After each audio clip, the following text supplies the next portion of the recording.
We are Southern Illinois. Williams claps his hands, knee high, design quarterback run, trying to get out to the numbers. He will now. He'll throw it wide open as Lim Wash. Wash has it far sideline right, and he's into the end zone for a touchdown. Lim Wash. It's time for Saluki football. Receivers left, one near right. Just high snap, Bailey to air it out, middle of the field, picked off. Southern's got it. Below the near numbers, 15. Coming to the 20-yard line on a helmet high shot. CJ Parson with his second pick of the game. Now, here is the voice of the Salukis, Luke Martin. Welcome, everybody, back to your Saluki football video podcast as we get you ready for what is going to be a massively important game, not just for SIU, but for the opponent as well, the Youngstown State Penguins. It is a top 25 matchup in a game that is going to mean a lot when it comes to the FCS postseason. With the Coach Pat Poore, Mike Trude, I am Luke Martin. It is your Saluki radio crew. We're going to be joined by Coach Doug Phillips of Youngstown State. He's going to take time to join us this week, and we appreciate Coach Phillips doing that. And man, he'll be an entertaining conversation when you watch his press conferences. Guy filled with a ton of personality as well. So we are looking forward to that convo, but we're really looking forward to it, guys, because the Salukis coming off another win. Coach Poore, you've dried out. Yeah, I don't know how the voice is coming across the airwaves, but had a few shivers there on the sideline on Saturday. Now, I do have to pick at you a little bit. We talked yesterday, and you said, man, I dressed about a layer short. Yeah. Mike and I argued about a couple layers. Yeah, because I'm a layer guy. And like I said, I hadn't shivered on a sideline since Minnesota-Wisconsin game when it was 3 degrees about 12 years ago. But yeah, it was a rough night in Jericho down there on the sideline. It was, but the Salukis got the job done, 27-7. It was a game when Aiden Quinn kind of fumbles that ball there in the second half. You feel like, all right, could get maybe a little wonky, but as we talked about with Coach Hill throughout the week, and we've seen him at practice, Salukis did what they needed to do to win that game on Saturday, especially on the defensive side of the ball. CJ Parson, huge with 2 interceptions. Fewest points Murray scored all year long in a football game. So Southern did a good job controlling that Murray State offense. Defensive line maybe played one of their best games of the year as well, getting penetration, allowing things to happen. And CJ on the backside, 2 really nice picks. And I don't know if the quarterback never saw him either time, because he caught both of those almost in full stride, which is unusual. What I enjoyed more, and I'm sure you as the coaching perspective, I don't know how much you could hear CJ saying next to him, but when Mike asked him about those interceptions, he broke them down. Yeah. I mean, like, it wasn't just like, I went and made a play. Like, I mean, he walked you through the play. And I think that's where you've seen a guy like CJ grow so much this year, especially in terms of his football IQ and mental acuity. Yeah, really just you could hear it when he was talking to you guys, the confidence of having played in the system a whole year. And like I said, that position is a lot harder than it looks. I mean, being involved in the run game and the pass game, and he did. I mean, he broke it down. I mean, you're talking about making adjustments off of in-breaking routes and out-breaking routes, and if it's play action, if it's drop back, and reading the eyes of the quarterback and zone coverages. And he's really locked in and playing good football. He also knew that it was a backup quarterback in the game who hadn't had a lot of time throwing the football. And he had probably noticed on a couple other plays, he was locking in on receivers very quickly. And he locked in on that guy. And CJ, as he said, read his eyes and just said, his eyes just opened up wide. You said it. We did what we needed to do. And as that game played out, it was really good to see that we attacked and were successful at their weaknesses. Our third down production, that was something they were not real good at, and we capitalized on that. And, the other thing, special teams wise, I mean, on a night like that, shout out to Jace. I mean, he had a great handle on the really important field goal that kind of gave us some cushion, at that point in the game. And I was impressed with just how we went about our business and did what we had to do on a tough night, adversity wise, being the weather so much rather than how we played. Well, and after a week where you get 2 punts blocked, to have that success, get punts away. Paul did a great job in terms of his timing this week. And I think you could tell that it was no doubt in his brain of sped up a little bit. It sped up a little bit more Yeah. than what it was, but you saw the response that you needed from SIU on Saturday. And even more so, I don't want to say that this is a team that only has to get off to good starts. They were extremely competitive with NDSU in that first half. And then, of course, it got wonky there late in the second quarter. North Dakota was anything but a perfect start. But, man, this year, you look at the wins for Southern, guys, it's not a secret. The offense and the defense get off to critical starts. And the Salukis did that. It was the 3 third downs, as you mentioned, on that opening drive for SIU's offense. And those third downs were 3rd down and 8 twice, 3rd down and 12. I mean, it was 3rd down and long, and they still found a way to pick up a fresh set of chains. Yeah, that was the nice thing, is converting those 3rd down plays. And they were their own worst enemy on a couple of those 1st and 2nd down plays, where the plays were there. They just weren't executed very well. So they did convert on 3rd down, got ahead. And again, 200 yards rushing, they've not lost a game this year. So that also is a key for this ball club. If they can continue to run the ball and get it over, I mean, it's a fictitious number, but it's an actual number, because every time we've run for 200, Southern's won the game. So I admire the way the offensive line played again, and with a couple different players in there, and didn't seem to lose a beat. Yeah. And we talked about it after the game. They were better. I mean, actually, watching them live on the hoof, they were better than we kind of even thought going into it. And I thought, Coach Hill talks about all the time, none of these games are ever going to be perfect. But, the one area was we could have been a little bit better playing complementary football. We didn't capitalize on a turnover. And on a night like that, to turn them over and really only have one ourselves was a pretty good deal as far as complementing each other in all 3 phases. Yeah, the one area, no question, that the Salukis continue to clean up is fumbles, putting the ball on the turf. Aiden Quinn was the only one that did fumble on Saturday, and gosh, AJ's out there, powering through with his hand in a cast after breaking his hand earlier this year and pushing through. It was a wet night, but still, the fumbles, no doubt, have been a concern for this team as we continue to push throughout the year. But again, you get the win on the road. Now you set yourself up. And I think that's 2 weeks ago after North Dakota, when we were all in here talking about it, and wasn't fun coming in here after North Dakota really dominated that game.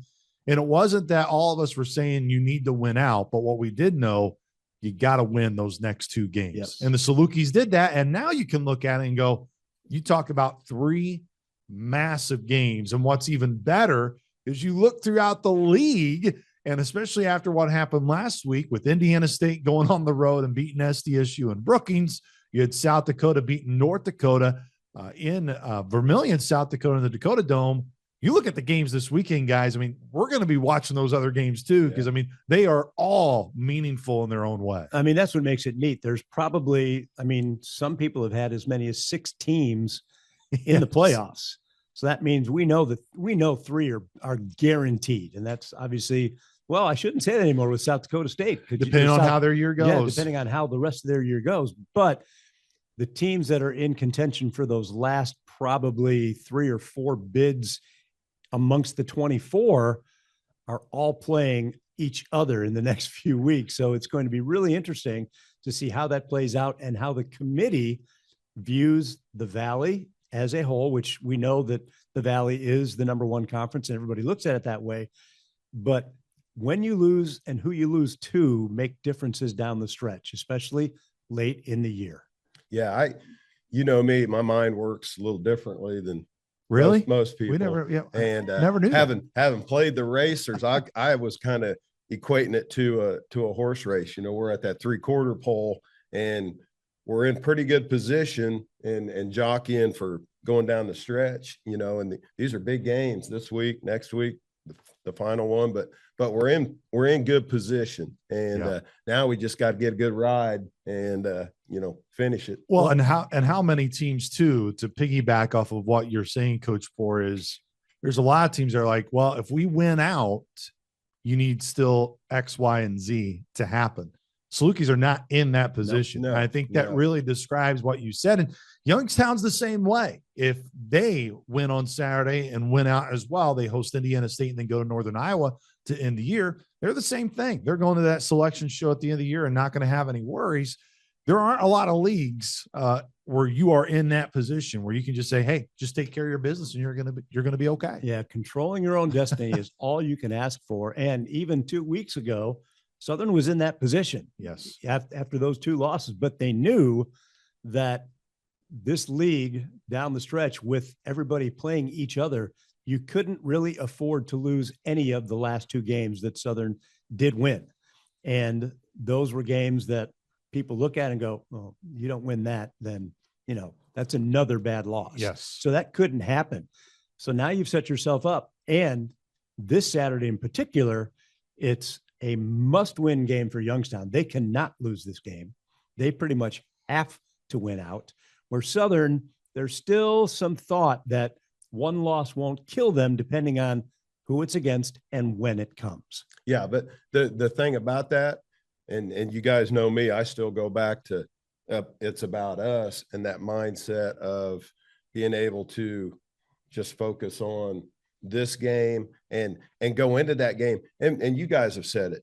It's there. Guys are thinking about it, and they are, you can't avoid it, but you have to have that mindset going into these games to play them with no fear of that, of those possibilities, those scenarios. It's like, hey, it's about this next snap and the one after that. And, that's when you really see the identity of your football team. And, we see them every day is they have that mentality. They get the big picture, but they know what, what's there in front of them is that next play. And you look at the schedule. This weekend you got North Dakota State at North Dakota. Talk about entertainment television. That will be a really good game, especially for the Fighting Hawks coming off a tough loss on the road at South Dakota. South Dakota, they're hosting SDSU, big rivalry game for them within that state. There is rumors that supposedly Chase Mason is close to getting back, could potentially be playing this weekend, which no doubt would increase the Jackrabbit odds. And just because it's a game I've been around, it's an important game in Terre Haute, Indiana State hosting Illinois State. That is a big rivalry game, definitely from a Sycamore perspective. And they're coming off a win against South Dakota State. And then, of course, you have our game. And even, I think Murray and you and I now, we just saw Murray last week. I think they are better and improved. And I know those are 2 teams that aren't anywhere near the playoff conversation, but those are 2 teams that are evenly matched. And that could be a really entertaining game. I think all the games on Saturday you look at, they really have their own storylines in major ways. Valley couldn't be happier with the schedule this weekend for sure. And it's always got me how in the Valley games are perceived. It's like, your win over one of the, lower level or bottom half teams at this point, all of a sudden, just like last week, all of a sudden that game gets perceived a little bit different because, well, maybe they're better than we thought, and just that overall, like, Valley teams are, because they play Valley opponents week in, week out, being ranked and all that. And that carries some weight. It really does on the big picture, perception wise, I think. Yes. I don't think there's any question that it carries a lot of weight. Well, before we get Doug Phillips here on, he's going to join us, and can't wait to dive into our conversation with him here on our podcast. Bo Brungard, you talk about guys who we talked last year. He played in the game. He played last year and he was just 2 yards short of 1,000 yards rushing last year. He's already well over that already this year, over 2,000 yards passing as well. Guy's just been dynamite. I don't know, when you're not looking at everything right in front of you at this moment, but to me, Coach Poor, it's hard to find someone that we did see play last year and has just been such a major impact guy this year. He was good a year ago, by the way, but he's elite. He has gotten to that level. Yeah, I did that game on TV last year, and his first half against us was like, oh my God, this guy's got the cape on, and kind of did it quietly. You don't hear his name a lot, so to speak, but yeah, I was trying to pull a name. It's kind of like, is he a Paul Hornung because he is a running back who can deliver the football and run an offense. And literally, you watch them on film, and he is the linchpin guy of everything they do on offense, and doing it at a really high level. And like I said, he does it not like real splashy. It's just, Mike and I were talking, it's like, it's some quarterback runs, it's some scrambles, it's a deep ball from the pocket. He does it all. He's truly, of all the guys in the league, probably the best true, what you'd call a dual threat quarterback, in my opinion. Yeah, he's got almost 90 more carries than their top tailback. That kind of tells you how their offense is. It is Bo Brungard and then the rest of the offense. And it's centered around that quarterback. And if he's able to sit back there, or even when they do designed plays to get him out of the pocket and throw, he is really dangerous if you can't get some pressure on him. But then getting pressure on him doesn't always work either. He is one of the best guys that fails to go down. He just doesn't go down, gets out of trouble, and then makes a good play a spectacular play. Yeah, you guys are probably going to crush me, but like Mahomes-ish, that's looking at, if I was playing defensive coordinator against him, I think you've got to cage rush him and make him beat you from the pocket, because we've been hurt all year by quarterbacks getting out with, trying to create that, trying to make them uncomfortable, really rush up the field. And that's when he's at his best, is just that escapability. And he isn't a guy that's always going to run. He does a great job of keeping his eyes down the field and creating plays, with his arm. And then obviously he can really hurt you with his feet running. And he just always seems to be able to make an ugly play into a positive play. And a lot of times those are explosive, positive just a plays. Great decision maker in a split second. Not a guy. The game is obviously slowed down tremendously for him, even when he's on the move and in scramble mode. His thought process is still, okay, yeah, I'm running, but here comes flash across the middle. Tom Boom. Zach. Yeah. I mean, I'm going to put it on the numbers, and all of a sudden we have a monster play. Yeah, and they really are. They are hard to prepare for, because they do a lot of stuff, a lot of different personnel groupings, a lot of formational stuff. They run everything. Their zone read, their triple option, there's some quarterback +1 run stuff, and then their throw game, very capable at the receiver spots. Got a lot of good dudes. Well, let's welcome in Coach Phillips of Youngstown State. It's an honor to bring on the head coach of Youngstown State. Doug Phillips has done a fantastic job there in Youngstown, Ohio. Took them back to the playoffs just a couple years ago, and now right back in the hunt again as the Salukis and Penguins. Let's just say we've had our fair share of entertaining games with Coach Phillips on the other sideline as he joins us here on our video podcast. Coach Phillips, we got another big one. Just no surprise, right? When the Penguins and Dogs meet up, it's always going to mean a whole lot. I mean, crazy games, crazy, so you never know what you're going to get, but it's going to be entertaining. I think we're very similar, each and every year. And I think that's what makes the game, such entertainment. And you never know the outcomes. One team might have the lead, blow the lead. You just never know. You got to be ready to play 60+ minutes, though. Coach, to really build off of that, I mean, I think it's really important for our fans, really any fans in general, to remember when you took over at Youngstown State was right in the middle of all the pandemic. And then now continuing to build that program in the shape that you want it. When you think of the DNA that you have, Coach Phillips, and the DNA you want your program to have, where do you feel you're at right now in terms of your program and getting that DNA look that you want? Than where we were maybe a couple of years ago. And sometimes you got to hit, you got to get knocked out. We always talk about, we got scars, you take the tough road. And, learning about, when I took the job, COVID hit maybe 2 weeks later. And then, you didn't talk about the portal. There was an NIL. So a lot of adjustments. And, a couple of years ago, portal killed us. And, you had to figure it out. And I don't know if we have all the answers, but I do feel like we have more answers now than we did maybe 2 years ago. And, we still are a developmental program. So my goal each and every year is to bring in 20 freshmen. I think we brought 29 in last year. We're on pace right now with 20 commitments, that'll sign in December. So the one thing I've learned is we're going to continue to do that. And then you utilize the portal just, like a free agency. Do we need help? We needed help. We knew in spring ball we had to get some defensive tackles, and that was the focus, was getting defensive tackles. We felt we had other positions, aligned. And, the one area though is O-line that, we've been fortunate, knock on wood, that, we've been able to retain guys. We've been able to develop guys, and those guys have a lot of starts here in the last 4 years for us.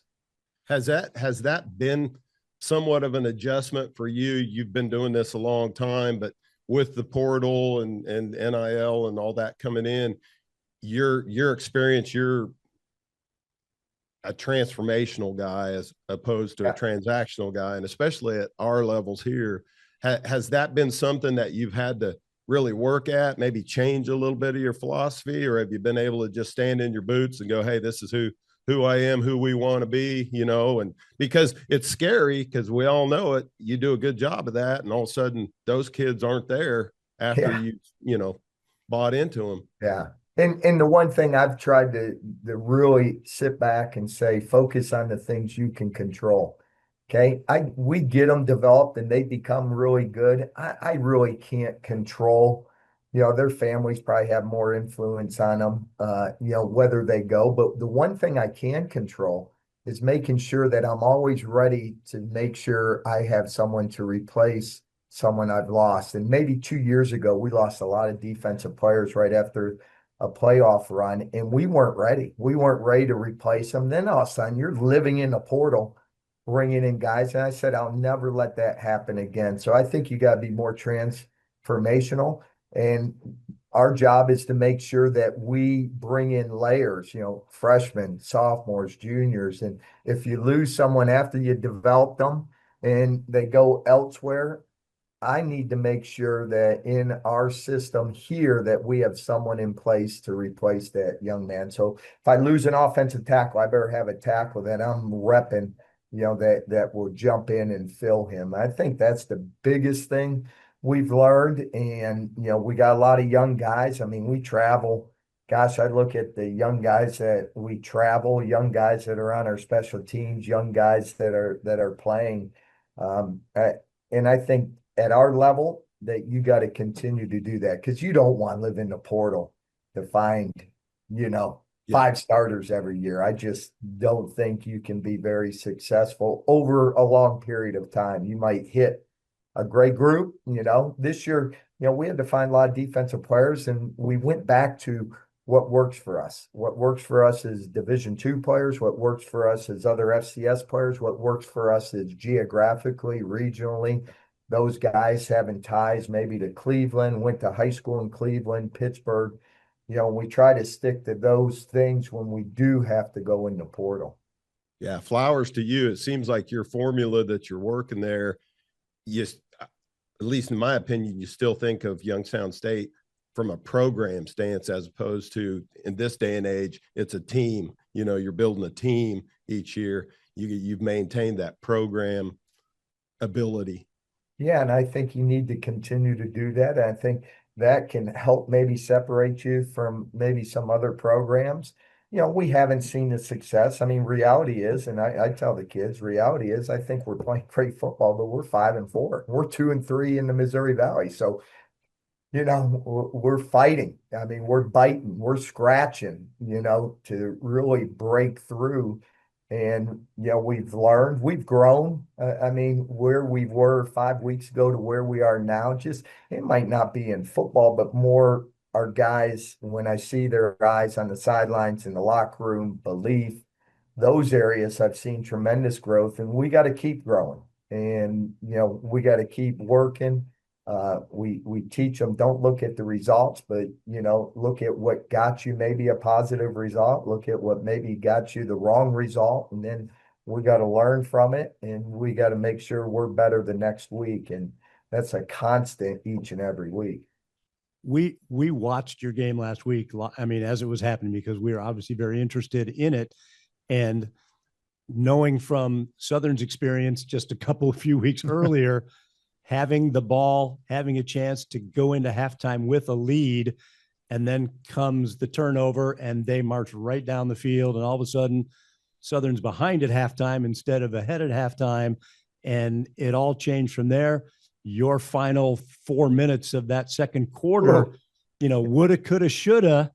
And I know from a coaching and a team standpoint, you look at the film and then you put it away and you go on to the next week. But that lingering, I don't want to say you had them by the throats, but we felt that you had them by the throats in that final 4 minutes. And then all of a sudden, just 2 or 3 crazy plays and they're up. And then that touchdown return was just unbelievable to watch. Yeah. And it's not, guys don't want to miss tackles, but we got to be better fundamentally. But even going into that game, you study North Dakota State. That's how they win games. They wait for you to make those mistakes. I think you watched the Illinois State game, you watched the Southern Illinois game.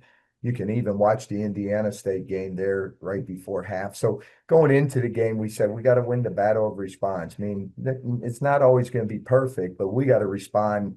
Whether it's negative or positive, we got to be able to win that battle of response. And, I even told our guys in the press conference, what I think emulates our team the best is, Flash Wilson's been a great player for us. He muffs a kickoff, they score, but what did he do the next time he touched the ball? He didn't fair catch it. He didn't let it go through the end zone. He caught it, took it 60 yards, and we got back in with a field goal before half. And how we responded there, and then coming out in the second half and responding to get ourselves back into within 5. So, those are the things that you talk about before the game, just because you study them and that's what makes them them. It's a close game, and then all of a sudden, boom, they just knock you off because of mistakes you made. So, and we got to learn not to continue to make those mistakes. And, that's where you get a fresh week and go back to work and find out that you beat yourselves. And, a lot of those losses this year, we find out we're beating ourselves. So we got to constantly get better there. But, but I was proud of our young, when you go into Fargo Dome, you better bring your physicality. And, I thought, that was probably number 2 discussion, that you got to try, your physicality's got to travel, and you got to match it and try to surpass it. Coach, when you look at your team, I'm sure this is going to shock you. I'm sure no one's asked you about Bo Brungard. How could anyone ask you about him? But for us, we obviously are extremely high on DJ Williams, and it's not so much on what he does on the field, but it's who DJ is outside in the locker room. When you get a chance to talk to him outside of practice, in our hallways, give us a perspective of who Bo is. We know the numbers, man. We know how good he is as a player, but when he's in that office with you, when you get a chance to see him outside the locker room, just as a guy, like, describe who Bo is and what he's meant to your program in that way. The attention to detail. He lives here. And what's unique for me comes from my hometown. I grew up with his uncle. I coached his dad when he was here in 91. I was a GA. His dad won 2 national titles here as a quarterback. I know his grandma. So it's pretty unique knowing the family and then seeing Bo come around. I think I was at Cincinnati and I was following Bo as a sophomore in high school, taking our alma mater to the state championship, and knew that there was something special in that young man. And, I was right. He's probably our first offer when I took the job. But Bo is one that just does everything right. There's not going to be a conditioning that he's not first in everything. I don't care if it's 100 degrees out and it's the last rep. Bo wins everything he does. You watch him in the weight room. I tell my strength coach, guys, I don't need to see 550 pounds on the back of my quarter. I don't need to see him doing 350 for reps of 5 on the bench. So in the weight room, he's the strongest kid. You go to the field, how he practices, he'll finish almost kind of like a Jaleel McLaughlin in practice, where Jaleel finished every rep to his full speed. And then, his dad's a pastor. Uh, he's a Christian that, he's not afraid, leads a Bible study, carries a Bible wherever he goes. If he's on a plane, that Bible's with him, regardless. We're on a bus. And he lives life like that. We joke he got engaged. Everyone said, "Oh, too young," but Bo, guess what? He's been dating someone for 5 years. That's Bo. He's probably gonna, they're already planning the wedding probably 2 years from now. But everything he does, and he lives here. Yeah, I mean the detail. People say it's what you do. You got to dominate on Monday through Friday. You got to dominate in your attention to detail. That's how you earn wins. And that's the one thing, if Bo does, he's here nonstop, and then he maintains a 4.0 GPA. So, he's just one of those, I say all American kids that come from a great family that has legacy here at Youngstown. I mean, he's a hometown guy. He loves Youngstown State. And he don't care about stats. Bo wants to win a football game, and he'll find a way anyway. Trust me, I was ready to throw him in kickoff. And I was ready. On that last punt return, we had, I love Max, but trust me, I thought in the back of my head to put 12 back there. And we did that when he was a freshman. And guess what he did? He found a way to get 25 yards on a return. So, he's just one of those guys that can do anything he sets his mind to. Talk about his ability now at the quarterback spot.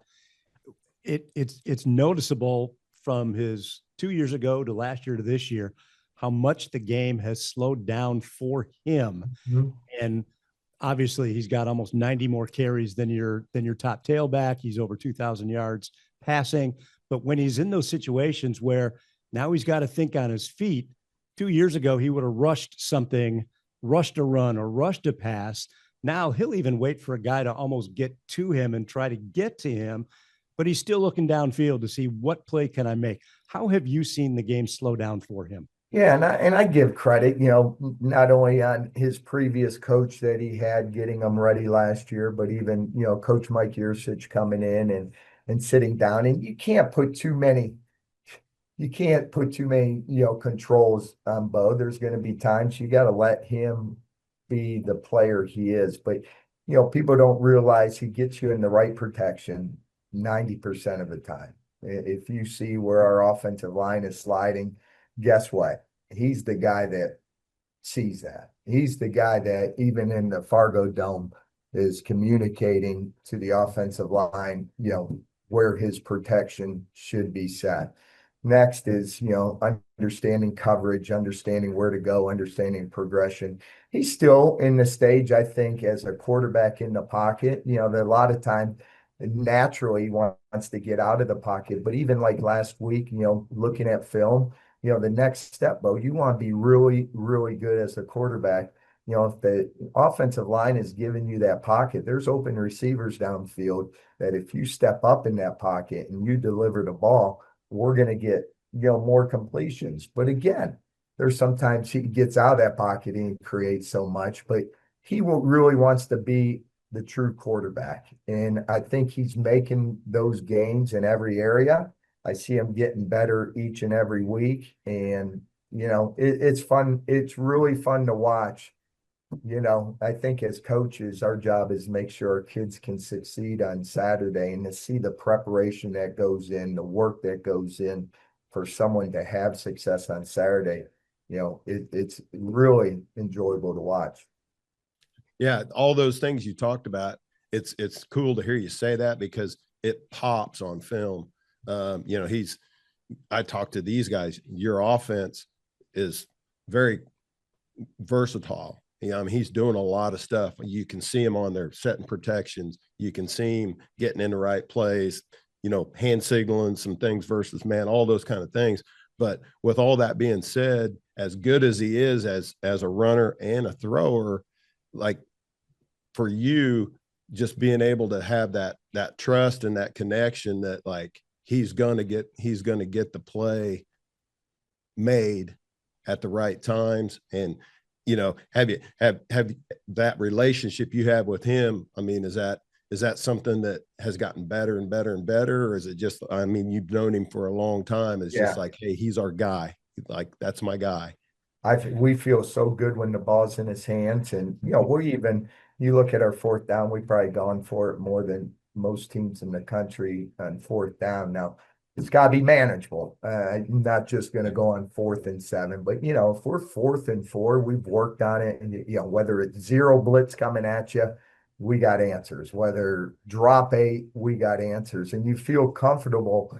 I think sometimes going in games, hey, with the ball in his hands, we're going to get a first down here. So those are the areas. He's like a coach. His dad was a head high school coach after his playing days, teacher, educator, farmer. They own a big farm, not a big farm, but that's what grandpa and brothers, how they made a living. And dad taught, was a head high school coach.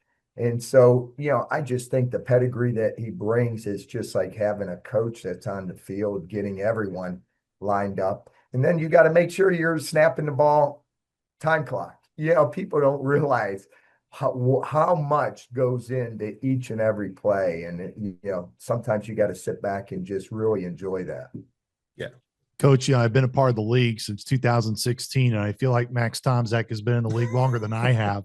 Yeah. Just almost like 45 plus career games for him. And again, Flash Wilson, you talked about just his personality and bouncing back in that game in Fargo over the weekend, but just in terms of Max and what he brings to your program, I mean, gosh, you talk about, I don't even want to say he's just a safety blanket, because he does so much more for you guys offensively, and I'm sure does so much internally for your program too. Yeah, from the great state of Illinois, Chicago. Yes. We're fortunate. Mike Tomczak's been here.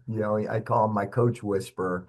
Max came out, when COVID, so he didn't play his senior year, didn't have much, had film that we liked, and we liked well enough that we gave him a walk-on spot, but he earned that scholarship pretty quickly when he got here, and you saw his work ethic. And I think he plays with a chip on his shoulder. I mean, he's taken some hits this year. Like, there's no targeting when I feel like, man, he goes across the middle. He's taking shots every game, and he makes the catch. And that's him. I think he brings a toughness. In that room, he has a lot of new guys, some younger guys, and he's got to help those guys. And I think he's done a tremendous job there. And when people ask me about him, it's just consistency. I mean, he has the consecutive record for, catches in school history. And, we've had a pretty good history of football here. He's got the career receptions record here, and he's on verge of getting to the yardage, I think, in the next, by the end of the year, can get close to that yardage. So, for me, it's just the consistency that he has played with, and, just tough. He don't miss a beat each day. Come after a game, he's running full. And him and Bo are roommates, so I think that's one of the reasons why you probably see in critical times, those guys work out all winter long, and they get the other receivers. But when you have that connection, I think the quarterback receiver, and you have trust where that guy's going to be, I think that helps too in your offense. No question. Coach Phillips, you kind of mentioned a couple of years ago, you really got hit hard by the portal, and especially on the defensive side. But when you look at your defense this year, are you making the strides that you wanted to this year? And where do you feel your defense this year has really shown some key strengths? Just the athleticism, I think, the speed, the physicality. We're a different defense than we were a year ago, and I give credit John Hanline last year. He was the one that had to kind of replace all those guys, so it wasn't a true reflection of the body of work, that for last year.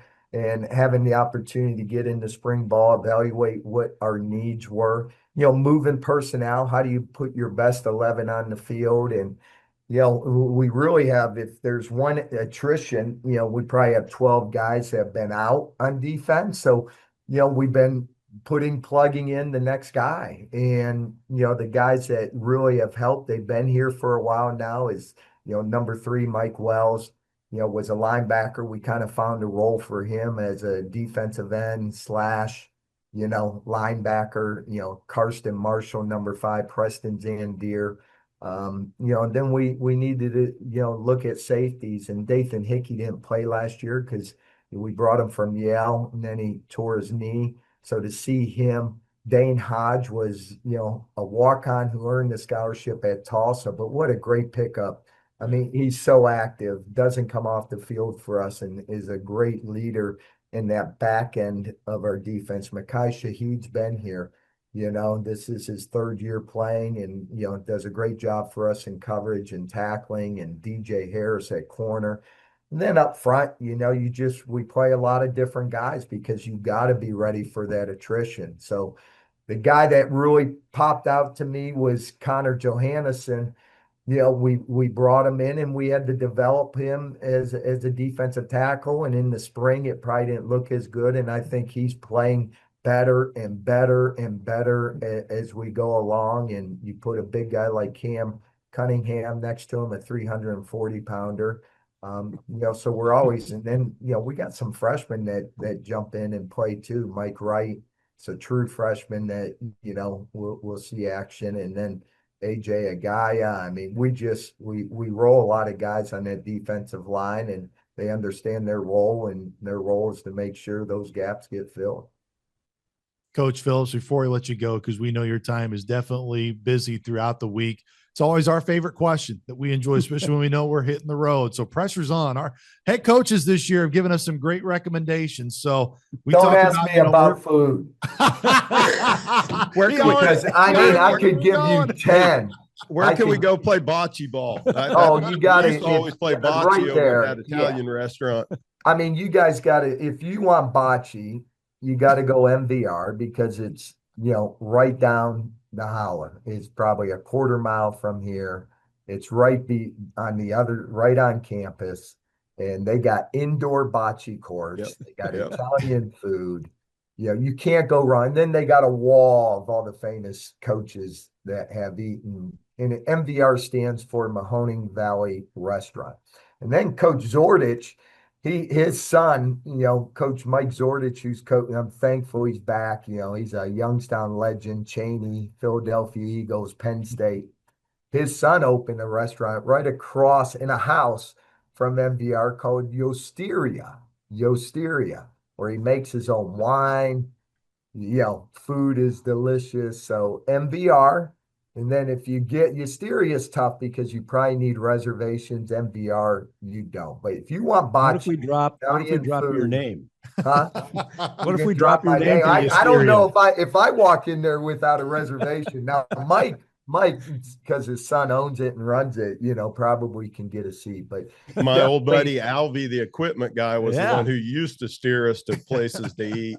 Yeah, and he's still here. Alvy's here. Yeah. I know he was your guy at Southern, and really Carm Cassis, the Cassis family still owns MVR, and Carm was the equipment manager for the lifetime here until he died of cancer. And his son now, Joe Cassis, kind of runs the restaurant. So if you go in there, like I said, that's Youngstown right there for you, and have a good draft beer and some great, even trestle tortellini. They got, you got to win championships to get food named after you. The trestle tortellini is one of the favorites. Mine is almost it's a spicy bow ties. Where you get peppers, bow tie, spaghetti. It's like, for me, it's like crack. I mean, I never crack. But I know one thing, if it's sitting in front of me, I can't stop eating, even if I'm full. So, but you guys enjoy Youngstown. I mean, I love it. This place, I feel so fortunate to be able to serve this university and community. And when people come here, I take great pride in them having a great time and a great trip. So you guys, safe travels to you. Salukis, we haven't talked, they're doing a phenomenal job. They always do. I think we're similar in so many areas. Yeah. Similar. And, Coach Hill, great coach. And last year, that one hurt. That one, I'm not going to lie. I got on a plane and I reflected, and a lot of decisions were made for this upcoming year because of that game. And I always ask myself this: if that doesn't happen, do I make some of the changes that I had to make? Yeah, I mean, so it's one of those where sometimes when you're faced with adversity, you make decisions that sometimes can elevate your program. So, I think a positive came out of that. So I appreciate you guys, man.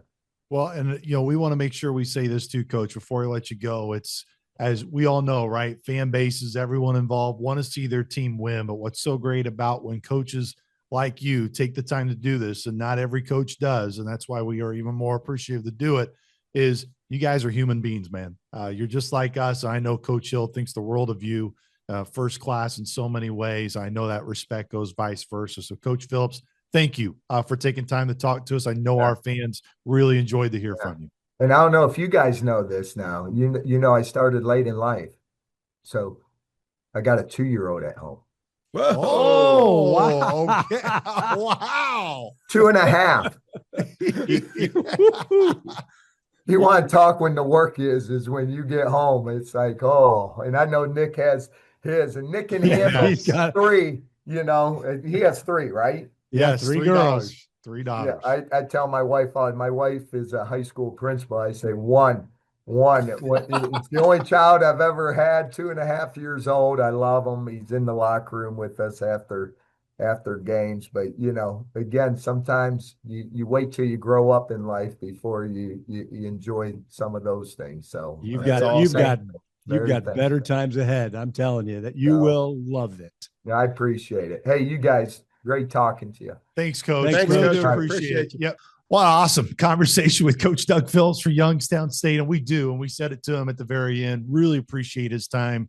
As everyone knows that watches us each and every week, not everybody says yes. And we're really thankful that he did say yes and come on and talk to us. Okay, guys, let's just keep it brief because we could talk all day. That's just how much fun we have. Why are you looking at me that way? Keeping it brief. You okay? Yeah. Okay. All right. I'm not just, let's talk some football. Yes. As he always wants to do. Coach Pork can talk football 24/7. We know that. But looking at this Youngstown State team, man, as we were talking about with him, it's so great to know that why we feel so great about DJ is exactly why they feel really good about Bo Brungard. Neither head coach would trade their quarterbacks for one another. I think that's when you know you're going to be in for a really good game, Mike, on Saturday. I'm just really impressed with the similarities between the two teams, with the number of rushing attempts, the number of passing attempts, the yards. Everything is almost like within 30 or 40 yards of each other in every important category. So they are really close. Now they run different schemes, but the production is very similar. And Southern's defense looks a little bit better than theirs on paper, but at the same time, their offense looks a little bit better than Southern's on paper. So it's unique and a little bit of give and take, and the minutest little details might come into play for a win versus a loss on Saturday. Yeah, really one of those games where I talk about it all the time. You got to be at your best every snap because you never know when those 5 or 6 plays are going to happen that determine win or loss in a game, when those are going to happen, first quarter, fourth quarter, whatever. But just a huge, the comparisons are like we talked about. I mean, really balanced between both teams on both sides of the ball. Special teams, another one, could have a factor in it. And you really got to put your money in the bank on just having a great week of preparation against an opponent that's really tough to prepare for. How similar is what Nick does with his offense, right? It's not just, hey, we're just going to line up. There's going to be a lot of shifting. There's going to be a lot of movement.